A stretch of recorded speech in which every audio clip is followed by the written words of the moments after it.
Hello guys, welcome to Rankayan academy. मैं हूं प्रशांत पूजन और हम पढ़ रहे हैं ग्राम समाज एवं विकास। जैसा कि आपको पता ही है कि हमने ग्राम समाज एवं विकास में 4 चैप्टर ऑलरेडी कंप्लीट कर लिए हैं। आज से हमारा नया चैप्टर 5वां चैप्टर स्टार्ट होगा, भारत की ग्रामीण अर्थव्यवस्था। कल हम ग्रामीण समाज भारतीय संदर्भ के 25 इंपॉर्टेंट क्वेश्चन करके चैप्टर को समाप्त कर दिए। आज जो हमारा नया चैप्टर है भारत की ग्रामीण अर्थव्यवस्था, चैप्टर नंबर 5। ठीक है, 12-13 चैप्टर में सारे ग्राम समाज एवं विकास को कंप्लीट कर देंगे।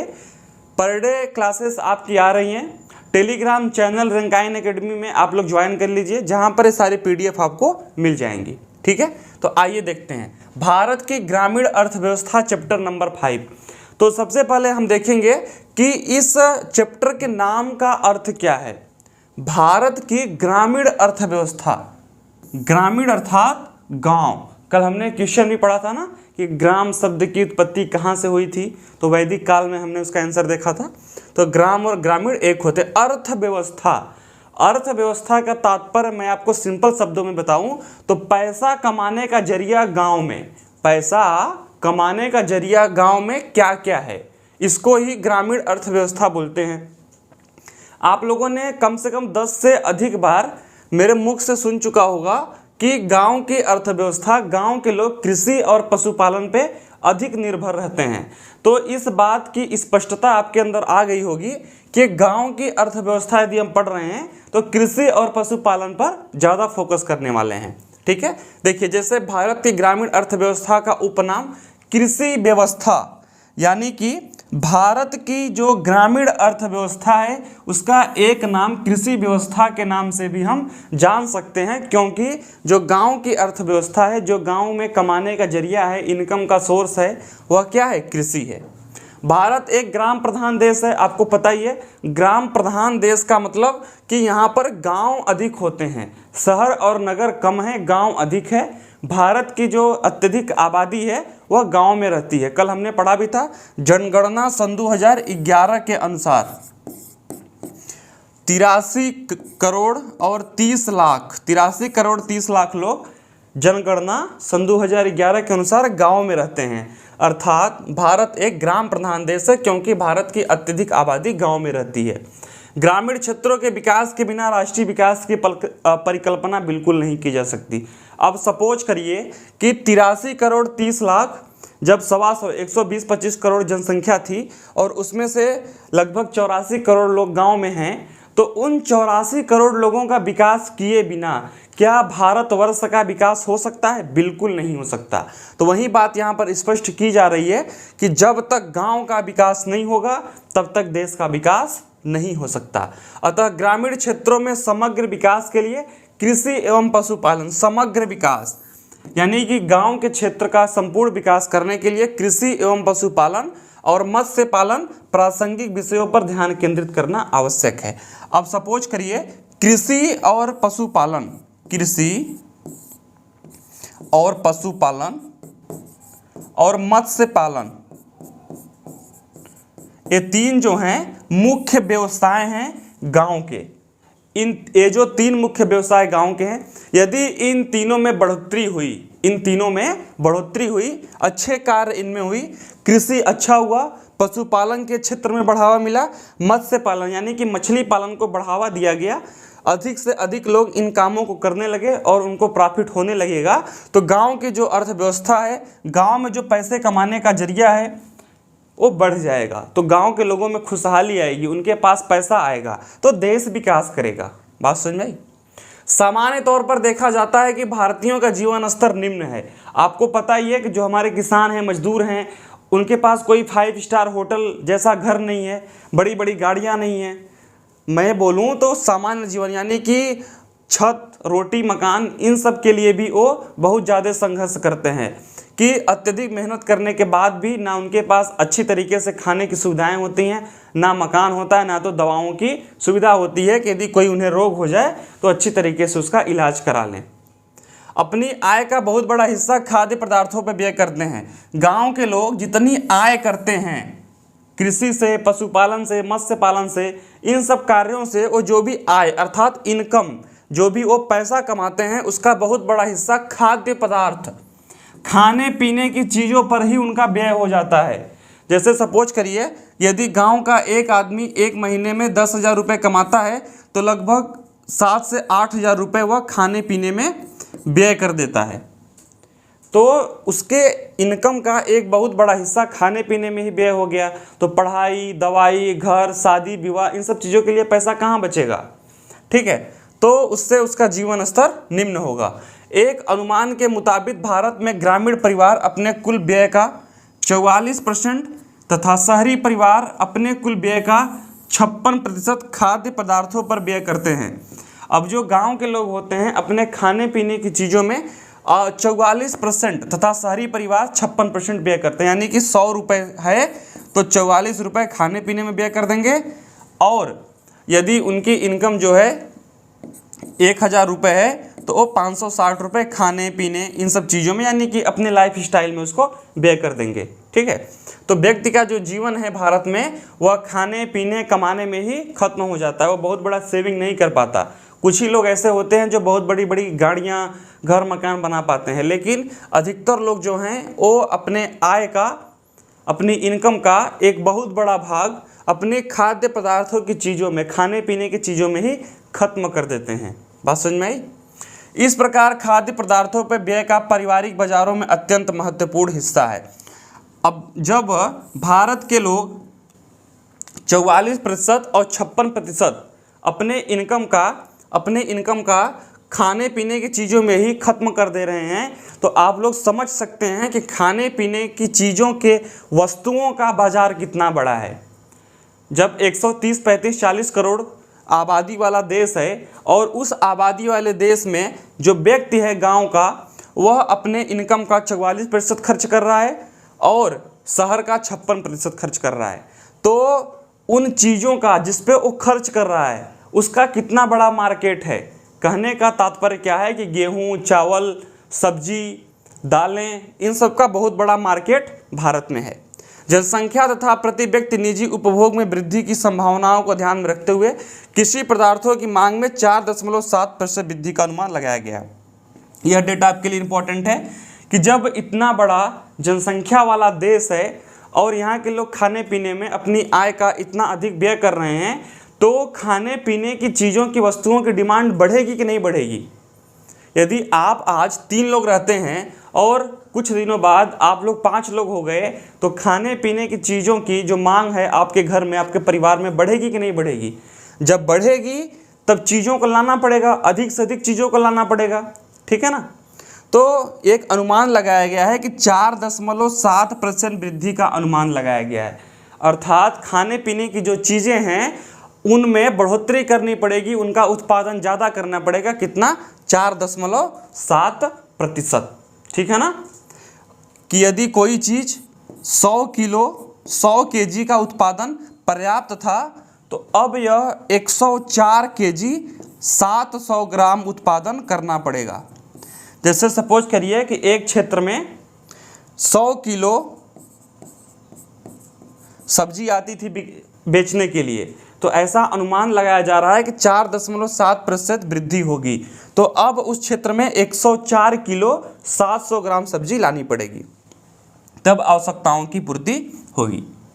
भारतीय अर्थव्यवस्था में कृषि का योगदान, जो भारत की अर्थव्यवस्था है, कुल सकल आय है भारत की, बोलते हैं ना कि अर्थव्यवस्था का मतलब क्या है कि भारत में कितना लेन देन खरीद फरोख्त होता है, इसका कुल बजट।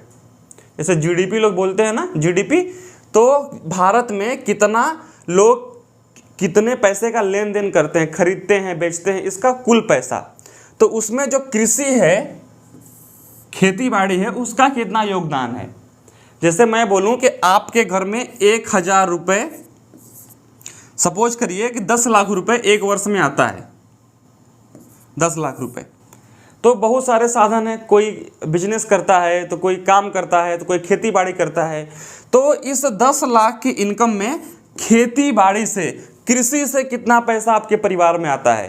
तो यदि इसी बात को मैं अपने देश पे लागू करूं कि देश का जो कुल आय है उसमें कृषि का कितना योगदान है, खेती बाड़ी से कितना प्रतिशत कृषि में इनकम होती है, जैसे मैं बोला ना कि यदि आपके परिवार में 10 लाख रुपए एक वर्ष में आता है तो खेती बाड़ी से कितना पैसा आता है। तो उसी प्रकार से यदि मैं बोलूं कि हमारे देश में यदि कुल आय 3 लाख करोड़ रुपए है एक वर्ष में, तो कृषि से कितना उसमें योगदान आता है उसको हम यहाँ पे डिस्कस करेंगे।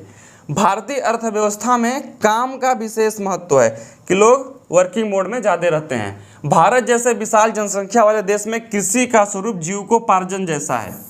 अब जो यहाँ पे कृषि होती है जीविकोपार्जन, यानी कि बस इतना कमा लो कि जीवन यापन हो जाए, यानी कि कृषि करके कोई गाड़ी और बंगला नहीं बना सकता, बस अपना पेट पाल सकता है, अपने खान पान को मेंटेन रख सकता है।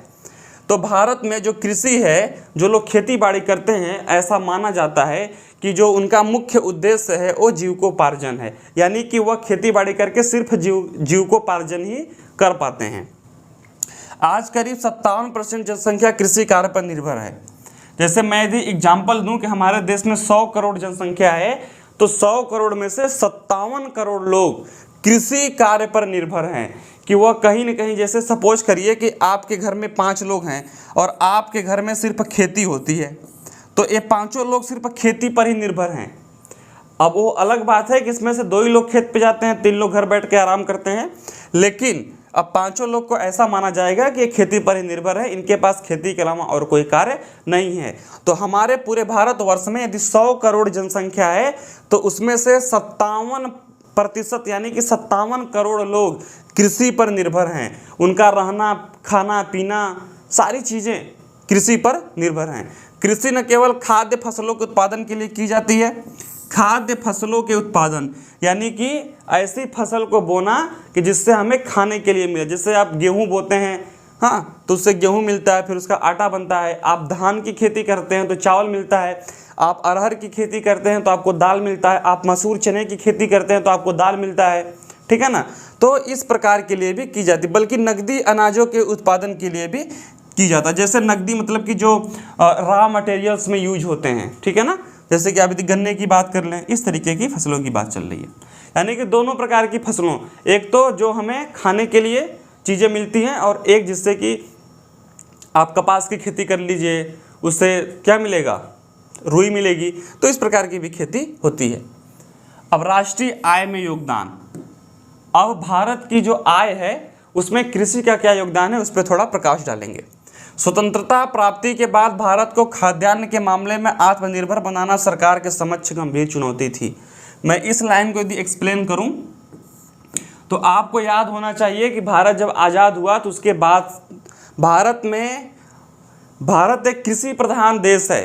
भारत एक कृषि प्रधान देश है। यहाँ पर कृषि सबसे बड़ा काम है। यहाँ के लोग कृषि करने के लिए जाने जाते हैं। लेकिन भारत अपना पेट खुद नहीं पाल पाता था। भारत के सब लोग को रोटी मिल सके इसके लिए अमेरिका से गेहूं मंगाया जाता था। और आज भारत की स्थिति क्या है कि भारत विदेश में गेहूं देता है, ठीक है ना। आज भारत में गेहूं का इतना ज़्यादा उत्पादन है कि भारत अब विदेश को गेहूं देता है। लेकिन आज़ादी 1947 के बाद, संविधान बनने के 1950 के बाद भारत की स्थिति ऐसी थी कि भारत खुद का पेट नहीं पाल पाता था। कृषि प्रधान होते हुए भी भारत देश कृषि प्रधान था। यहाँ पर खूब जम के खेती लोग करते थे, लेकिन उनके खेती करने का तरीका या फिर खाद्यों की कमी, अच्छी किस्म की बीजों की कमी के अभाव में इतना कम उत्पादन होता था कि भारत में गेहूं की किल्लत हो जाती थी। तो अमेरिका से गेहूं लाया जाता था, ठीक है ना। वो भी गेहूं बड़ी निम्न क्वालिटी का होता था। एक बड़ी विशेष प्रकार की घास होती है, गांव के लोग जानते होंगे, जो काफ़ी बेकार महकती है, ठीक है ना। वो घास वहीं से आई हुई है। ऐसे लोग बोलते हैं अरे ये तो बेकार घास है, इसको तो गाय भी नहीं खाती। उस घास का मुझे नाम नहीं पता, लेकिन वो हरे हरे रंग की होती है। तो वो जो घास है वो अमेरिका के साथ गेहूं में ही आई हुई है, जो आज भी हमारे खेतों में देखने को मिल जाती है। यही कारण है कि प्रथम पंचवर्षीय योजना के अंतर्गत विकास पर अर्थात ग्रामीण अर्थव्यवस्था के विकास पर विशेष बल दिया गया। जब भारत में प्रथम पंचवर्षीय योजना लागू हुई, पंचवर्षीय योजना का तात्पर्य क्या है कि भारत के विकास के लिए जो सरकार है 5 साल की योजना बनाएगी, 5 वर्ष की योजना बनाएगी कि देश में विकास के लिए देश में डेवलपमेंट के लिए 5 वर्ष में कैसे कार्य करते हैं। हम योजना बनाते हैं ना कि एक हफ्ते में हम क्या पढ़ाई करने वाले हैं, पॉलिटी कितने घंटे पढ़ेंगे, हिस्ट्री कितने घंटे पढ़ेंगे, जियोग्राफी कितने घंटे पढ़ेंगे, स्टैटिक जीके का प्लान बनाते हैं, सामान्य हिंदी का प्लान बनाते हैं, आप ग्राम समाज एवं विकास का प्लान बनाते हैं कि प्रशांत सर का वीडियो देखना है, ठीक है ना, उसके नोट्स के लिए आप प्लान बनाते हैं। तो अब वो कितना सफल होता है वो आप बताएंगे। लेकिन उसी प्रकार से सरकार भी स्टार्टिंग में आज़ादी के बाद से 1950 के बाद से 5-5 वर्ष की योजना बनाती थी कि देश में विकास कार्य करने के लिए। तो जब देश की प्रथम पंचवर्षीय योजना बनी तो उसमें यह मॉडल रखा गया कि किस प्रकार गांव की अर्थव्यवस्था, जो गांव की अर्थव्यवस्था कृषि और पशुपालन है, मत्स्य पालन है, मछली पालन है, कैसे उसको बड़ा किया जाए, ठीक है ना, कैसे उस पर अधिक उत्पादन उससे लाया जाए, उस पर विशेष बल दिया गया। अर्थात सरकार की नज़र में यह था कि गांव के विकास के लिए कैसे कार्य करने चाहिए। लेकिन अर्थशास्त्री मानते हैं, और जब आप अर्थशास्त्र यदि आप पढ़े होंगे या फिर आप इसी चैनल में पढ़ेंगे तो आपको पता चलेगा कि जो भारत है आज़ादी के बाद कृषि को अपना मुख्य काम नहीं माना, वह उद्योग की तरफ शिफ्ट हो गया। इसे लोग एक बहुत बड़ी भूल भी मानते हैं कि भारत के लोग जब कृषि कार्य पहले से ही करते थे, कृषि प्रधान था, तो भारत को सबसे पहले कृषि पर विशेष बल देना चाहिए था, जैसा कि चाइना ने किया। चाइना ने जब आज़ाद हुआ तो सबसे पहले वो कृषि पर ज़्यादा ध्यान दिया। लेकिन भारत देश कृषि को सेकेंडरी माना, जो प्राइमरी जिसने माना कि प्रथम फोकस हम उद्योग पे करेंगे। लेकिन भारत के लोग उद्योग के लिए उतने ज़्यादा नहीं थे।